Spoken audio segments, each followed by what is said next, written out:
자, 오늘은 주제 설교 두 번째 시간입니다. 말씀의 제목이 기도는 무엇이다. 렌즈이다. 렌즈의 기능이 뭐죠, 여러분? 우리 이게 안경 끼는 것도 이거 렌즈죠, 렌즈. 제가 이번 설교를 준비하면서 이렇게 기억을 소환해 봤어요. 내가 안경을 몇 살 때부터 꼈나 봤더니 중학교 2학년 때부터 썼더라고요. 그럼 그전에는 눈이 좋았나?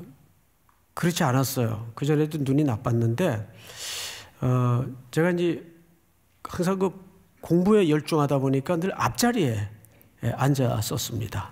앞자리에. 그러다가 중학교 1학년에서 2학년이 넘어가는 과정에 갑자기 키가 크는 거예요. 실제. 네.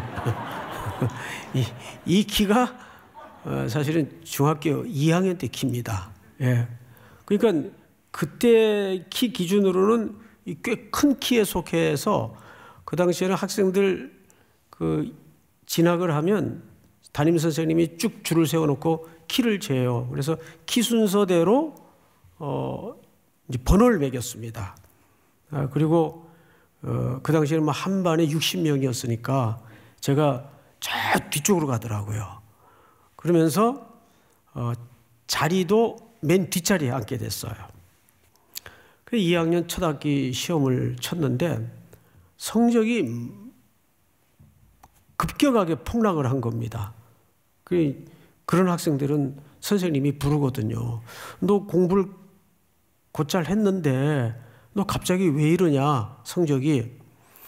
그래서 사실은 제가 칠판에 글이 안 보여서 필기도 안 하고 그러다 보니까 성적이 이렇게 된 것 같습니다. 너 당장 집에 가서 엄마한테 너 안경 해달라 그래. 그래서 또 어머니한테 가서 이제 어머니도 그때 형편이 너무 어려울 때인데 그러니까 안경 사달라는 말을 못했어요. 사정 얘기를 했더니 깜짝 놀라시면서 어머니가 저의 이런 소소한 문제까지 신경을 쓸 겨를이 없었어요. 안경을 이제 맞춰주셨어요. 그리고 그때는 안경을 끼고 다니는 것보다는 다 가방 안에다가 넣고 다녔습니다. 그래서 이게 또 이제 버스를 타면 그때는 콩나물 버스라 그랬어요. 보통 미어 터지는 막 밀어 넣어요. 그래서 정 문이 안 닫히면 이제 기사분이 가다가 급정거를 해버립니다. 그래서 막 흔들어 가지고 또 이제 추려서 실지가 그랬습니다. 그때 버스 차장도 있을 시대이고 하니까. 그리고 이제 학교 돌아와서 가방을 열면 안경이 박살이 나 있고 그러던 때예요. 그래서 이 안경을 이런 약통이 있어요. 아로나민 골드 같은 그런 약통이 철로 이렇게 돼 있었어요. 그래서 그 안에다가 넣어가지고 아무리 밀어 젖혀도 안 깨지도록. 그리고 이제 안경을 갖고 다니면서 그 안경을 맞추어서 처음 쓰던 날 그 충격을 잊을 수가 없어요. 그렇게 뿌옇고 흐리게만 보이던 칠판의 글자들이 아주 정확하게 또렷하게 보이던 그 생경스러운 그 충격. 그게 지금도 기억이 나요. 그러니까 안경의 역할은 두 가지예요. 뭘 또 이렇게 벗어보세요, 저기 형제. 예, 좋아요. 저렇게 해봐야 돼요, 저렇게. 아주 설교를 잘 듣는 태도예요. 이게 다 보여요, 이렇게. 그냥 설교하는 것 같아도. 내가 할 말을 지금 잊어먹었잖아요. 무슨 얘기하다 샜냐? 네, 안경이 탁 보이는데 안경의 기능은 두 가지예요. 첫째는 바로 보게 하는 거예요. 바로 보게 하는 거. 그리고 그 바로 봄을 통해서 정확한 것을 판단케 하는 기능을 가졌어요. 그렇죠? 네. 안경 벗고 돌아다니다 실수할 때가 굉장히 많아요. 인사 안 한다 그러고 싸가지 없다 그러고 이런 소리 뭐 이렇게 또 인상이 좀 더럽다 그러고 왜냐하면 이렇게 안 보이니까 항상 이러고 그래야 이제 좀 조금이라도 더 선명하게 볼 수 있으니까 그러니까 렌즈라는 기능은 바로 보게 하는 기능이고 정확하게 하는 기능이에요. 자, 그러면 왜 이것을 앞에 기도라는 수식어를 붙였는가? 우리 성도들에게 기도는 마치 생명과 호흡 같은 신앙의 기능이기 때문에 이건 너무너무 중요하죠. 그래서 중요한 만큼 가장 오해가 많이 벌어져 있는 신앙의 현장이 기도의 현장이기도 합니다. 보통 한국 사람들에게 기도란 압도적인 이미지가 뭐냐 하면 지성이면 감천이라는 이미지입니다.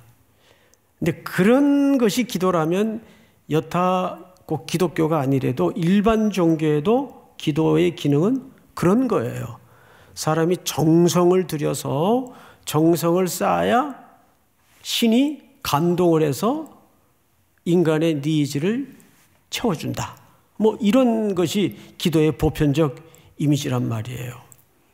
마찬가지입니다. 우리 기독교인들에게도 기도를 마치 그런 식으로 곡해하거나 이해를 잘못 갖고 있는 경우들이 참 많습니다. 그래서 오늘은 산상설교 중에 예수님이 가르쳐 주신 기도를 중심으로 보통 우리가 주 기도문이라고 하죠. 그러니까 그것은 정확히 주님이 하신 기도문이 아니에요. 주님이 가르쳐 주신 기도문이지 주님이 그렇게 기도했다는 말이 아니에요.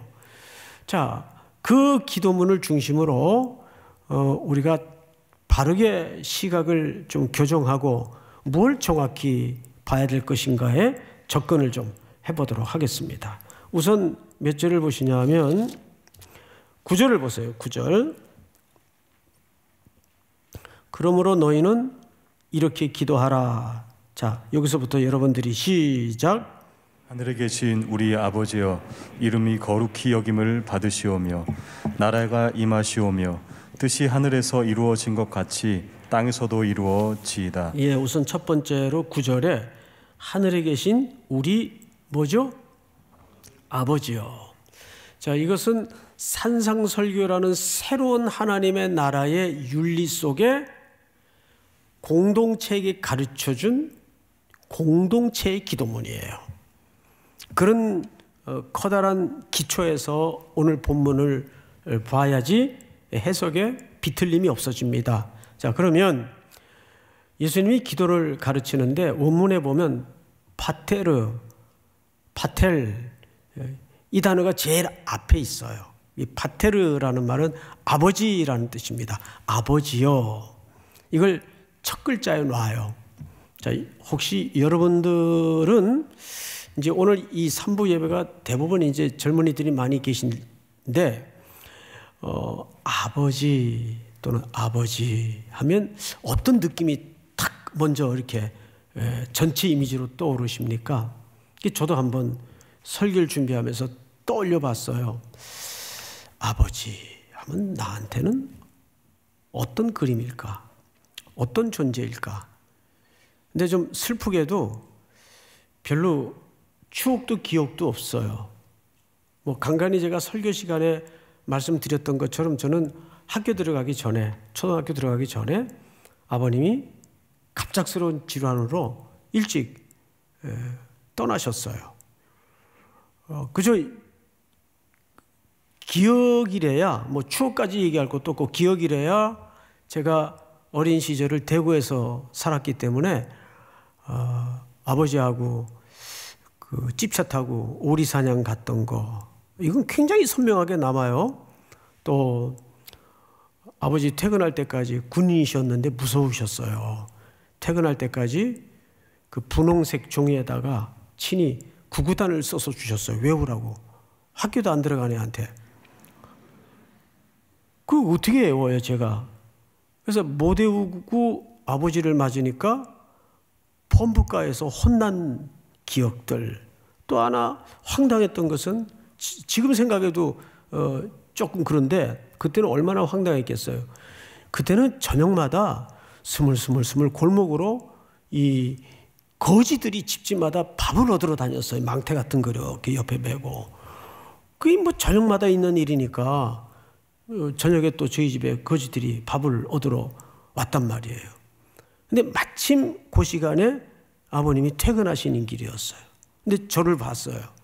어떤 모습을 봤는가 하면 거지 그분에게 제가 인사 안 하는 모습을 본 거예요. 그래서 저를 안으로 데리고 들어가서 아버지가 매를 들고 때리시는데 너 이놈의 자식, 어린 놈의 자식이 뭘 안다고 사람을 차별해. 거지라도 왔으면 인사를 해야지. 인사 안 했다고 얻어맞았어요. 그때 그런 희한한 몇 개의 기억밖에는 아버지에 대한 기억이 없고, 그리고 이제 아버님이 그렇게 일찍 돌아가신 다음에 그때 이제 자녀들이 넷이에요. 어머님이 그때 29살 때인데 과부가 되신 거예요. 이런 얘기하니까 굉장히 잘 들으시네요. 예. 그게 얼마나 어머니도 힘들었겠어요. 근데 저도 어쩌다 이제 장남으로 태어나가지고 엄청 힘들었어요. 어머님이 힘든 모습을 또 지켜봐야 되고, 뭐 집안에 고만고만한 사남매가 어머니 돈 벌러 나가시면 텅 빈 집에서 아웅다웅 다투고 싸우고 지들끼리 그냥 끓여 먹고 이러니까 그 생활이라는 게 어떻겠어요. 그리고 이제 또 고등학교 과정에서 또 중퇴하고 자퇴하고 그러면서 공장 생활하고 이 나이 먹도록까지 오는 가운데 내게 아버지의 부재는 뭘까? 근데 딱 한 문장밖에는 걸러지질 않더라고요.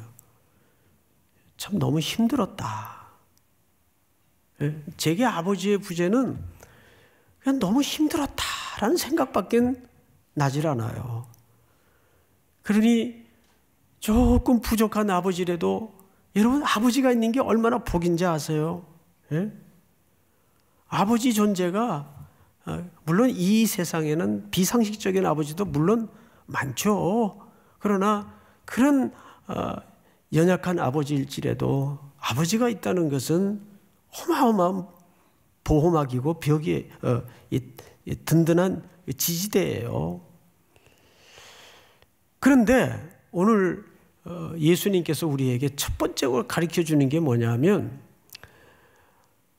창조주이시요 만물의 주재권을 가지고 계신 그분이 우리 아버지래요. 놀랍지 않으세요? 이렇게 어마어마한 얘기를 하는데 표정들은 별로. 저는 그 하나님 아버지를 고등학교 때 만났어요. 고등학교 끝날 무렵에. 물론 그전에도 신앙생활은 했었지만은 그분을 정말 아버지로 만나는 것이 고등학교 3학년 때였어요. 그때부터 제 운명은 바뀌었죠. 길도 달라졌고.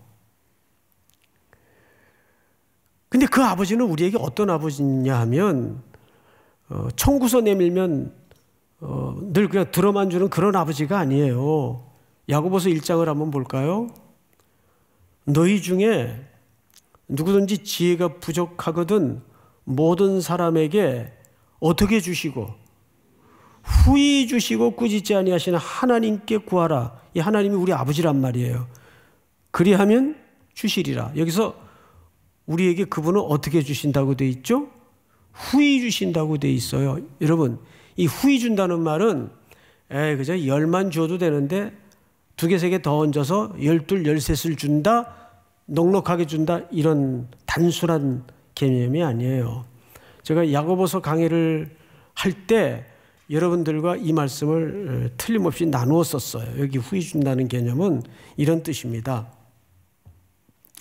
하나님은 우리에게 찐 사랑을 가졌기 때문에 항상 우리에게 최고의 것을, 최상의 것을 주기 위해서 전념하고 계신다, 그 뜻이에요. 그거를 조금 이렇게 매갈이 없이 번역을 해놨어요. 후히 주신다. 이게 그런 우리가 생각하는 후의라는 개념이 아니고 하나님은 우리에게 최고의 것을 주시기 위해서 늘 우리를 향하여 전념하고 계신다. 여러분, 하나님이 그런 아버지이심을 믿으셔야 됩니다. 육신의 아버지도 상식선에서 그렇잖아요. 아유, 제가 돈 떨어질 때가 됐는데, 이게 저희 둘째는 항상 그 얼리 어댑터 기질이 있어서 새로운 기계에 대해서 항상 밝아요. 그러면 저도 그쪽에 좀 관심이 많기 때문에 뭐 새로운 버전이 나오면 제가 문자를 보내요. 이거 새로 나왔다? 세상에 그런 아버지가 어디 있어요? 예? 그럼 돈 나가는 거 뻔히 알 텐데. 예. 그러면 그 간단해요, 답이. 사줘. 예? 예를 들면 사람의 아버지도 그럴 텐데 하나님 아버지는 무언가를 최고의 것을 주기 위해서 어떻게 한다는 얘기예요? 전념하고 계신다는 얘기예요. 그 자녀에 대해서. 그러니까 당장 응답이 되지 않는 것도 하나님이 최고의 것을 위해서 이유가 있다는 걸 기억하실 수 있어야 됩니다. 그러니까 최고의 기도는 뭔지 아세요? 아버지라는 단어 하나로 끝나는 거예요.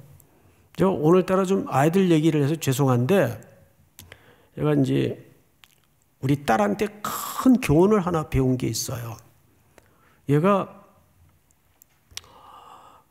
정말 고가의 제가 아주 너무 사랑하는 뭐를 그냥 손 쓸 수가 없을 정도로 망가뜨렸어요. 저는 미쳐버린 줄 알았어요. 그래서 그 개를 밑에다가 아기 때죠, 아기 때 카페트에다 내려놓고, 너 여기 뭐가 들었는지 알아? 왜 이랬어? 얘가 평소 아빠의 그런 모습을 본 적도 없고 그렇게 화내는 걸 얘가 처음 겪으니까 얼마나 당황했겠어요. 그러니까 얼굴이 실룩 울먹울먹 하더니 드디어 빵 터졌어요. 그리고 나서 그 다음 동작에 저는 깜짝 놀랐어요. 아빠 그러면서 제품으로 확 달려들더라고요. 아빠 그러면서. 그래서 제가 저리가 이 기집애야. 그랬겠어요? 제가 그랬겠어요? 아이고 놀랬어. 그리고 등 한번 쓰다듬어 주면서 다시는 거기 올라가지 마라. 그걸로 끝난 거예요. 예? 그 이상 무슨 걔하고 대화가 필요해요. 아빠 그러면서 울면서 달려드는데, 그래도 얘가 뭘 하나 알았죠? 우리 아빠가 나한테 뭐 그렇다고 호적 정리하자 뭐 그런 아버지가 아니라는 걸 얘가 너무 잘 알거든요. 아빠가 얼마나 자기를 이뻐하고 사랑하고 하는지를 얘가 너무 잘 알거든요. 그러니까 지금 아빠의 그 험악한 표정 앞에도 아빠 품으로 달려드는 거예요. 결국 최고의 지혜가 뭔지 아세요? 아버지 저 좀 살려주세요. 아버지 저 좀 도와주세요. 이게 최고의 지혜입니다, 여러분. 그래요, 안 그래요? 그걸 배우라는 거예요. 예수님이 하늘에 계신 우리 아버지요. 아버지요. 여러분들이 아직도 하나님이 창조주요 주권자에만 머물러 있습니까? 아버지로 들어가 있습니까? 누가복음 15장에 둘째 아들이 언제 풍성해지고 넉넉해지고 온전해지지요? 예. 아버지 집으로 들어가 아버지의 품에 안기는 순간 그걸로 끝난 거예요. 뭘 털어먹건 들어먹건 거짓골이 돼갖고 오던 그건 아무 이유가 되지 않습니다. 어쨌든 아버지 품에 안기는 순간 끝난 거예요. 그래서 우리 기도의 최고의 언어는 하나님을 뭘로 부르는 거예요? 아버지, 아버지. 오늘도 그 아버지께 여러분들의 모든 가슴에 시시콜콜한 사연까지 털어놓을 수 있기를 바랍니다. 근데 많은 분들이 이제 기도는 일 날 때만 기도하는 줄 알아요. 그래서 일 날 때만 찾아오는 사람들 보면 좀 불안해요. 어떤 무슨 일이 있나. 근데 원래 아버지와 아들은 이 관계 개념이잖아요. 그러면 아버지와 아들이 무슨 큰일 날 때만 만납니까? 이번엔 또 무슨 일이냐? 그럴 때만 만나요? 그렇지 않거든요. 아버지와 아들은 뭐 둘이 앉아가지고 뭐 농담 따먹기도 하고 별 쓰잘데없는 시시콜콜한 얘기까지 다 하거든요. 진짜 하나님을 아버지로 만날 수 있는 중요한 태도는 엄청난 일 났을 때만 면담하지 말고 시시콜콜한 것까지 기도할 수 있을 때 그게 진짜 신앙이에요. 믿습니까? 자, 두 번째 성경을 좀 보십시다. 나라가 10절입니다. 나라가 임하시오며 뜻이 하늘에서 이루어진 것 같이 땅에서도 이루어지이다. 자, 여러분, 두 번째입니다. 두 번째가 뭐냐 하면 뜻이 하늘에서 이룬 것 같이 땅에서도 이루어진대. 좀 이렇게 잘 안 잡히죠. 개념이 추상적이잖아요. 그 뜻은 뭐고 뭘 하늘에서 이루어지고 땅에서도 이루어지라고 기도를 해야 된다는 말일까? 근데 제일 정확한 해석은 성경에서 그 답을 찾는 게 제일 정확합니다. 그 다음에 뭐가 되어 있죠? 이렇게 되어 있어요. 11절에. 오늘날 우리에게 무슨 양식? 일용할 양식. 그 다음에 또 12절에 우리가 우리에게 죄 지은 자를 사하여 준 것 같이 우리 죄를 사하여 주옵시고. 용서에 관한 문제예요. 또 세 번째는 우리를 시험에 들게 하지 마옵시고 다만 어디서 구해달라고 기도하라는 거죠? 자, 여러분 저를 보세요. 첫 번째 주제가 양식의 문제예요. 그것도 일용할 양식. 두 번째 문제는 용서에 관한 문제예요. 세 번째 문제는 악에서 구해달라는 문제예요. 그러면 뜻이 하늘에 이루어진 것처럼 땅에서도 이루어져 달라는 이 말의 의미는 어떤 좀 이데아적인 그런 주제입니까? 현실적인 주제입니까? 아주 현실적인 주제예요. 먹는 것만큼 우리에게 현실적인 문제가 어디 있어요? 그것도 일용할 양식. 그러면 왜 일용할 양식일까요? 이 일용할 양식은 이스라엘 백성들이 어디에서 뼈저리게 체험했던 공식이죠. 광야. 430년 동안 애굽의 문명권에서 그들은 어떤 질서를 세뇌받았는가 하면 네가 노력해야 네 입에 밥 들어간다. 이게 노예들의 삶의 메커니즘이에요. 맞죠? 관리 감독하에 효율을 드러내고 또 하나는 너 땀 흘려야 네 입에 밥 들어가고 네 자식들 입에 밥 들어간다. 이게 노예들의 삶의 원리고 질서였어요. 그러다가 모세를 필두로 광야에 툭 던져졌네요. 아무것도 없어요. 광야. 씨 한 줌 뿌릴 곳이 없는 곳이 광야예요. 또 어디 농사도 못 져요. 구름 따라 불기둥 따라 돌아다녀야 되는 그런 삶이기 때문에 어디다 씨를 뿌려요. 뿌린들 그걸 가꿀 겨를이 안 되죠. 그래서 오로지 어디만 쳐다볼 수밖에 없습니까?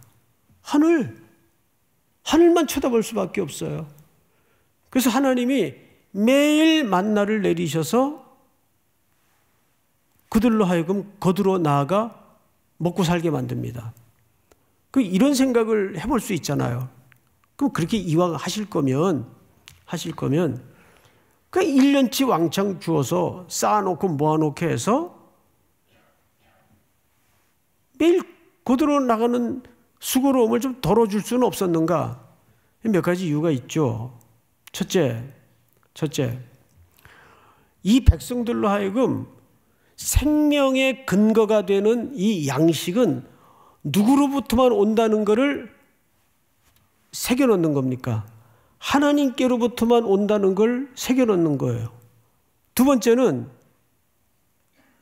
내가 수고해서 내가 거둘 수 있는 게 광야에는 없다는 걸 확인시키는 거예요.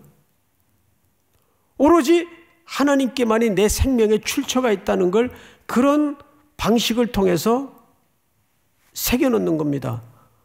그러면 1년치 한꺼번에 주면 안 되나? 예, 안 되죠. 인간이라는 존재는 늘 잊으니까. 늘 잊어버려요. 자기 힘으로 자기 잘나서 먹고 사는 줄 착각을 한단 말이에요. 그걸 잊지 않도록. 그리고 제가 평소에 자주 했던 표현 하나가 있죠. 사람이 쌓아놓을 수 있고 모아놓을 수 있어서 먹고 살게 되면, 자, 이런 질문을 했었어요. 사람이 시간 남고 돈 남으면 뭐밖에 할 게 없다 그랬죠? 죄밖에 질 게 없어요, 인간이. 인간은 원래 그래요. 인간이 이렇게 대단하거나 센 존재가 아니에요. 인간은 시간 남고 돈 남으면 죄밖에 지을 게 없어요. 그러니까 돌아보면 기독교인들 가운데 이런 고백하는 사람을 엄청나게 많이 들어요. 정말 하나님은 마치 무슨 계산하신 것처럼 딱 살 만큼만 응답을 하시더라고. 근데 여러분, 그게 얼마나 부유한 복인지 아세요?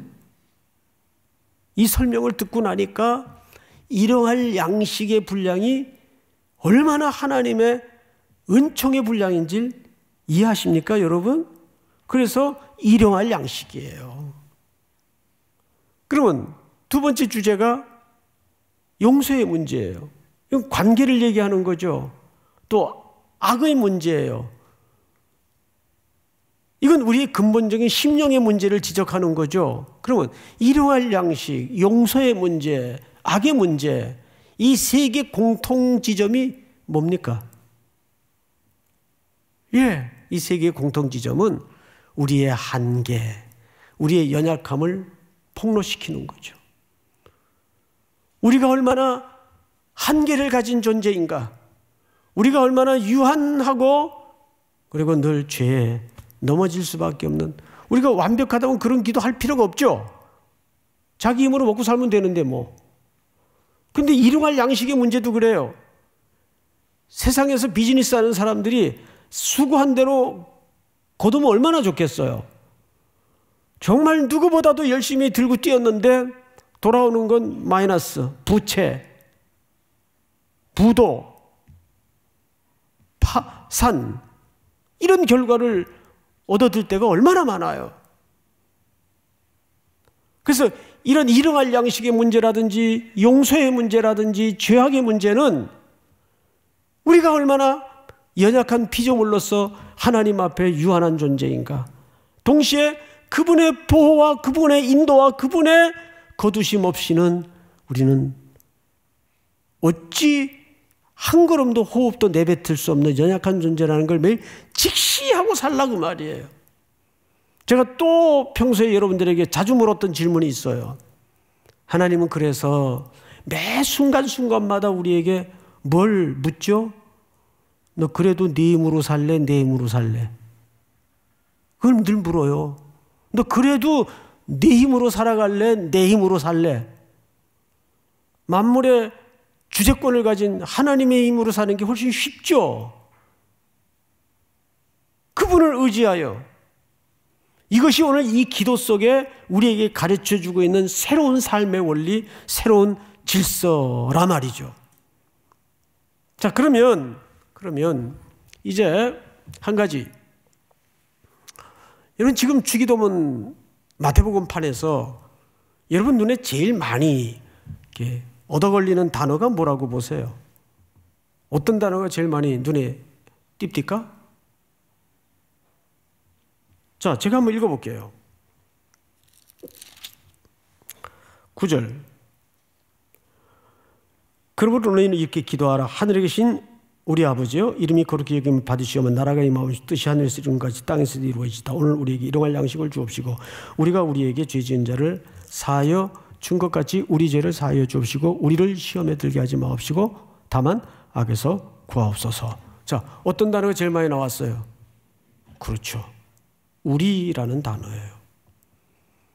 제가 서론에도 말씀을 드렸지만 이 기도문은 새로운 탄생될 공동체를 위한 기도라 그랬어요. 그럼 여기 우리라는 단어는 뭘 강조하는 겁니까? 그 공동체를 강조하는 거예요. 오늘날 우리에게 일용할 양식을 달라고 기도하는데 이 우리 아버지에게 기도하는 거예요. 하늘에 계신 우리 아버지요. 그렇다면 옆에 한 형제가 지금 끼니를 못 채우고 허기진 채 굶어 죽어가는데 하늘에 계신 나의 아버지요, 오늘날 나에게 양식을 주옵시고 이런 기도를 할 수 있냐 말이에요. 그러니까 이 주기도문을 하려면 이게 보통 생의 가치가 바뀌지 않고는 쉽게 할 수 있는 기도가 아니구나. 그렇죠? 적어도 우리가 양식을 위해서 기도할 수 있으려면 이웃의 굶주림을 같이 기도할 수 있어야 돼요. 제가 이 대목에서 많이 반성했던 게 뭐냐면 부당한 현장, 올바르지 못한 교회, 이런 재반 뉴스들을 보면 비난도 했고 욕도 했어요. 왜 저렇게 욕을 먹일까? 근데 돌아보니 그럼 너는 그 교회의 고통과 아픔을 위해서, 그런 부당한 현장을 위해서 얼마나 지체의식을 가지고 형제의식을 가지고 기도했냐? 그런 적이 별로 없더라고요. 욕만 했지. 그럼 과연 그것이 새로운 나라의 윤리의 가르침대로 주기도문을 주문처럼 외우는 한 성도로서 옳은 행동이었나? 죄송하더라고요. 구약에 다니엘이라는 인물이 있어요. 이분은 포로로 붙들려 갔다가 선지서들의 예레미야의 특별히 글을 읽고 이런 기도를 드립니다. 9장을 한번 볼까요? 주여 구하옵나니 주는 주의 공의를 따라 주의 분노를 주의 성 예루살렘 주의 거룩한 산에서 떠나게 하옵소서. 이는 우리의 죄와 우리 조상들의 죄악으로, 조상들의 죄와 이렇게 하지 않았어요. 백성들의 죄와 이렇게 하지 않았어요. 우리의 죄와 우리 조상들의 죄악으로 우리가 이 풀모의 역사에 던져졌나이다. 그 회개의 기도를 본인이 하고 있어요. 그러니까 적어도 다니엘은 그 백성들이, 조상들이 짓던 죄악의 시대와는 사실상 동떨어진 인물이고 상관없는 인물이에요. 그런데 조국의 패망의 고난의 원인을 선지자들의 글을 통해서 깨닫다가 그는 공동체의 참여의 기도를 드립니다. 그리고 다음 절을 볼까요? 그러하온즉 우리 하나님이여 지금 주의 종의 기도와 간구를 들으시고 주를 위하여 주의 얼굴빛을 주의 황폐한 성소에 비추시옵소서. 영광의 회복을 위해서 이 후손들이 지금 기도하고 있는 거예요. 한때 젊은 목회자들이 선배 목회자들에게 왜 조국교회는 이 모양인가? 선배들이 뭘 한 일이 있는가? 이러고 손가락질을 하고 돌팔매질을 언론으로 던졌던 때가 있었어요. 한국교회가 한창, 지금도 복잡하지만 더 심각할 때, 그때 한 원로의 글을 읽고 제가 깨달은 바가 큽니다. 그대들이 돌팔매질하고 손가락질하는 선배들은 조국의 교회를 위해서 최선을 다하지 않았다. 목숨을 걸었다. 아무것도 없는 벌판에 폭풍과 비바람을 막을 수 있는 담벼락을 얼기설기 쳤고 겨우 지붕을 씌워놨다. 일제강점기를 거쳐 공산주의와 맞서 목숨을 걸었던 분들이 선배들이다. 그래서 그분들에게 조금은 연약하고 부족한 면이 보일 수 있지만 그들은 최선을 다한 게 아니라 목숨을 걸었었다. 이제 집모양이 엉망이라면 그 역할은 그대들이 해야 할 몫이 아닌가. 옳은 말이더라고요. 우리는 공동체적인 연대감을 가지고 조국교회도 바라봐야 됩니다. 자, 그러면 우리는 결국 이 모든 걸 오늘 말씀을 통해서 정리해 보면 이렇게 정리할 수가 있어요. 첫 번째. 기도는 시작. 기도는 하늘의 하나님을 아버지로 만나는 것이다. 오늘의 첫 번째 주제입니다. 기도는 하늘의 하나님을 누구로 만나는 거예요? 아버지로 만나는 거예요. 두 번째, 시작. 기도는 자신의 한계와 연약함을 직시하여 하나님께 해결을 맡기는 것이다. 기도는 자신의 한계와 연약함을 직시하게 하고 하나님께 그 해결을 맡기는 것이다. 다음, 시작. 기도는 자신을 넘어 공동체를 바라보는 것이다. 마지막, 시작. 기도는 하나님의 경영에 눈뜨는 것이다. 그러고 보니까 이 네 가지 결론은 살그머니 어떤 진짜 결론으로 모아지냐 하면 기도는 무언가를 부르짖고 무언가를 요구하는 것을 넘어서 기도는 하나님의 마음을 듣는 시간이에요. 그렇죠? 하나님의 마음을 듣는 시간이에요. 오늘 이 복된 간구가 여러분들의 기도의 렌즈가 새로워져서 평생 주님을 아버지로 만나는 즐거움과 행복이 있기를 축복합니다. 다 일어나십시다.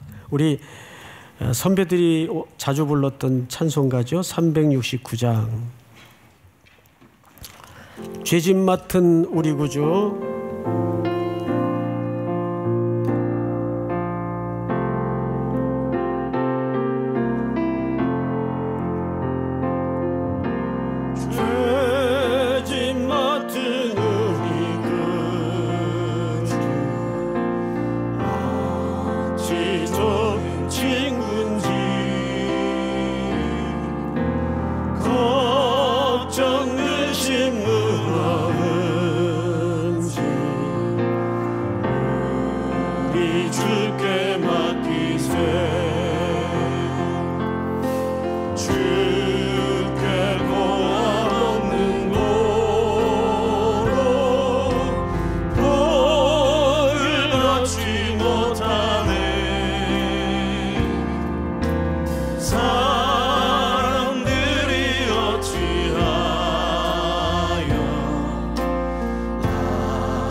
다시 합니다. 참된 위로 받겠네.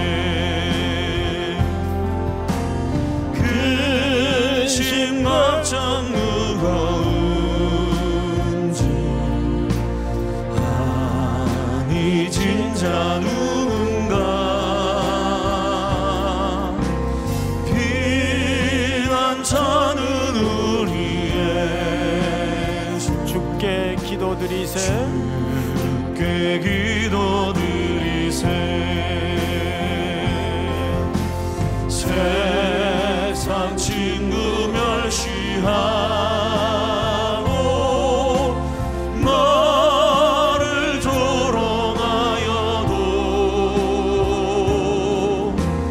예수 품에 안기어서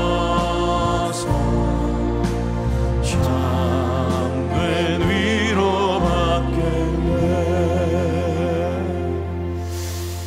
우리 한번 서신 채로 눈을 감고 기도합시다. 오늘 주신 말씀처럼 나는 신앙생활을 수년 또는 십수년 해오지만 정말 창조주 하나님을 어떤 신적인 위대한 존재로만 이해하는지 내 아버지로 다가와 있는지 돌아보는 시간이 되었으면 좋겠습니다. 정말 시시콜콜한 것까지 그분께 아뢰일 수 있는 관계인가를 기억하십시다.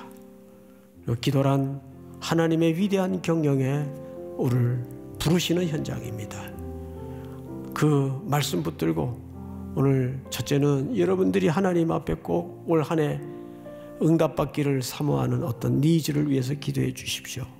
그리고 두 번째는 금년에는 말씀도 많이 읽고 기도도 많이 하는 한 해가 되었으면 좋겠어요. 뭐 기도 오래 한다고 뭐가 해결이 되나? 아니요. 양에서 퀄리티가 나옵니다. 그걸 기억하십시오. 언제든지 주님 앞에 무릎 꿇고 기도할 수 있는 기도의 자리를 확보하는 한 주간이 되게 하여 주시옵소서. 우리 한번 주님 앞에 주여 부른 다음에 기도합니다. 주여, 사랑하시는 하나님 아버지 감사합니다.